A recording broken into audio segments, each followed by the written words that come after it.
welcome to the weekend edition of News Showcase. I am Priya, Tamil Nadu's first artificial intelligence news presenter. India will vote in general elections from the 19th of April to the 1st of June to elect a new Lok Sabha or the lower house of parliament. The Election Commission said the polls will be held in 7 phases and the counting of votes will take place on the 4th of June. The mandate of the current parliament ends on June 16th. According to the election regulator, 97 crore citizens are eligible to vote in the polls, who will elect members to the 545-seat House. A broad range of restrictions will take effect immediately, known as the Model Code of Conduct, to ensure free and fair elections. Indian elections see a major mobilization of security forces and administrative officials during the exercise across the vast country.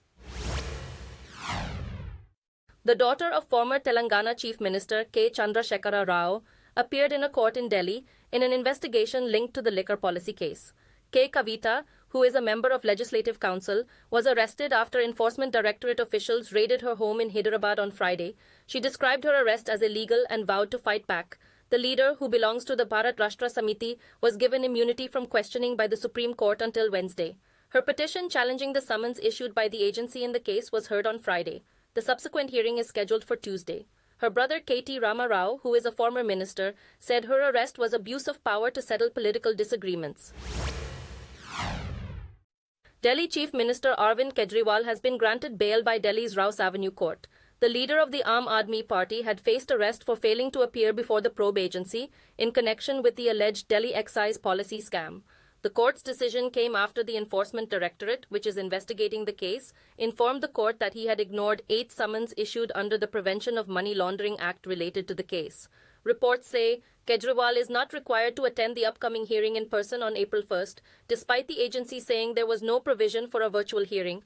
Kejriwal has accused the administration of Prime Minister Narendra Modi of employing government agencies to intimidate leaders of the opposition. The Indian government has renewed its ban on the separatist group, the Jammu and Kashmir Liberation Front. The ban on the JKLF, which is headed by Yasin Malik, was extended for 5 more years. In 2022, a court in Delhi handed a life sentence to Malik under an anti-terror law. According to reports, Home Minister Amit Shah said the group continues to incite separatist activities in the region and warned of legal consequence if anyone posed a threat to the country's national security, sovereignty and integrity. The group was first banned by India in 2019 in the aftermath of the attack on a military convoy in Pulwama, which was blamed on the terror group Jaish-e-Mohammed. Air India, now owned by the Tata Group, has reportedly laid off over 180 non-flying staff as part of its business streamlining efforts. The airline stated that these employees were unable to take advantage of voluntary retirement schemes and reskilling opportunities. The spokesperson clarified that a comprehensive process was followed over the past 18 months to assess all employees' suitability. Roles were assigned based on organizational needs and individual merit. For the less than 1% of the workforce who could not utilize the offered opportunities, the company had to part ways, honoring all contractual obligations. Reports said the airline's transformation initiative aims to build an agile and effective organizational structure to support expansion and future plans. The Indian Navy has released footage of its encounter with a pirate ship, but there was no clarity on where it happened. In a video clip, a pirate walks onto the deck of the ship and opens fire at a Navy helicopter. The ship, previously known as MV Rouen, was carrying cargo under a Maltese flag when it was seized by pirates in December. In a social media post, the Navy said it ordered the pirates to surrender and free any hostages on board. The encounter comes a day after a distress signal was received from a Bangladesh-registered cargo ship that had been captured by pirates near Somalia's coast. Reports said the ship has a 23-member crew and it was seized last week. India chose to abstain from voting on a resolution in the UN General Assembly that was introduced by Pakistan and co-sponsored by China, which focused on Islamophobia. India emphasized the importance of recognizing religiophobia against other religions such as Hinduism, Buddhism, Sikhism, and others that also experience violence and discrimination instead of focusing on a single religion. The resolution titled Measures to Combat Islamophobia was passed in the General Assembly and received 115 votes in favor, none against, and 44 abstentions. The countries that abstained included India, Brazil, France, Germany, Italy, Ukraine, and the UK.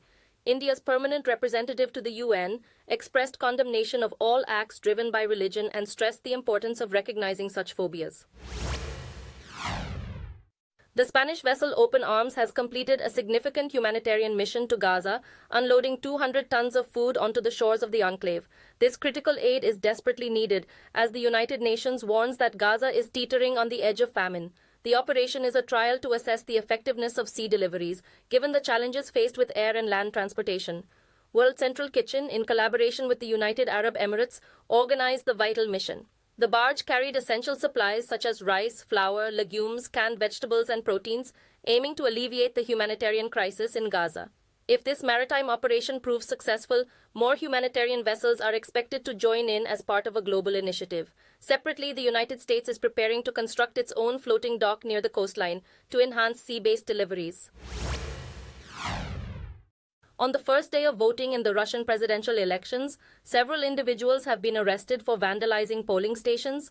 According to state media, the incidents included pouring green dye into ballot boxes, setting the boxes on fire, and igniting fireworks inside the polling stations. President Vladimir Putin is poised to secure another 6 years in the Kremlin following the vote. Despite this certainty, officials have urged law enforcement personnel to remain vigilant. Authorities did not say whether the acts of vandalism were protests directed against Putin, but some reportedly yelled pro-Ukrainian slogans. TASS news agency said most of the incidents were concentrated in polling stations across Moscow, as well as in Voronezh in southern Russia and the Karachay-Cherkessia region in the northern Caucasus. U.S. company SpaceX has announced that its Starship rocket, which is intended to land astronauts on the moon by 2026, will reach Mars within 5 years. The Starship rocket, the world's most powerful, recently completed its third test flight successfully. Billionaire Elon Musk, who owns the company, envisions using reflectors on Mars's 2 moons, Phobos and Deimos, for warming up Mars. The Starship system comprises a giant first-stage booster called Super Heavy and a 50-meter upper-stage spacecraft known as Starship. Musk's ambitious plan includes relocating at least 1 million people to Mars and believes that civilization will pass the single-planet Great Filter only when Mars can survive independently of Earth. He also expressed his vision for humanity to have a moon base, cities on Mars, and a presence among the stars. An important Buddhist festival saw the gathering of 140 Buddha statues near Patan Durbar Square in Nepal recently. The event, conducted once in many years, was held in the Kathmandu Valley. At the Samyak Mahadan festival, devotees queued in long lines to present offerings to these idols. The festival is celebrated annually in Bhaktapur, every 5 years in Lalitpur, and every 12 years in Kathmandu, where 126 Buddhas are assembled at one location. The 2-day event, which began this week, witnessed a large influx of people from diverse backgrounds offering grains, money, and cereals to the respected individuals in society. The festival has a rich history in Lalitpur, having been celebrated for over 7 centuries since its inception in 1015 AD during Nepal's Likavi period. Reports suggest that cybercriminals are exploiting eSIM profiles to hijack primary numbers, thereby stealing data and money. An eSIM is a digital counterpart of a physical SIM card, which can be remotely programmed, and this feature is being misused by malicious actors to circumvent the physical card and gain unauthorized access. It's common knowledge that mobile numbers can be a gateway to various types of data, and cybercriminals are leveraging this fact to gain effortless control over other devices. The report also cites a Russian cybersecurity firm on the emerging security concern associated with eSIMs. The ability to activate an eSIM using a QR code renders them vulnerable, making them an attractive target for hackers. 2 women have filed a class action lawsuit against iPhone maker Apple, alleging that their ex-partners used the company's AirTag trackers to stalk them. The lawsuit accuses Apple of negligence and violating privacy rights, labeling AirTags as an unreasonably dangerous product that helps stalkers. One woman claimed an AirTag was hidden in her car's wheel, while another said her estranged husband placed one in her child's backpack. Despite Apple's updates to address privacy concerns, the lawsuit accuses the company of heedlessly continuing with the device. Apple has introduced safety features, such as making AirTags beep if not near the owner's phone for 24 hours. Those were the top stories at this hour. Do join us, same time Monday, and have a great weekend.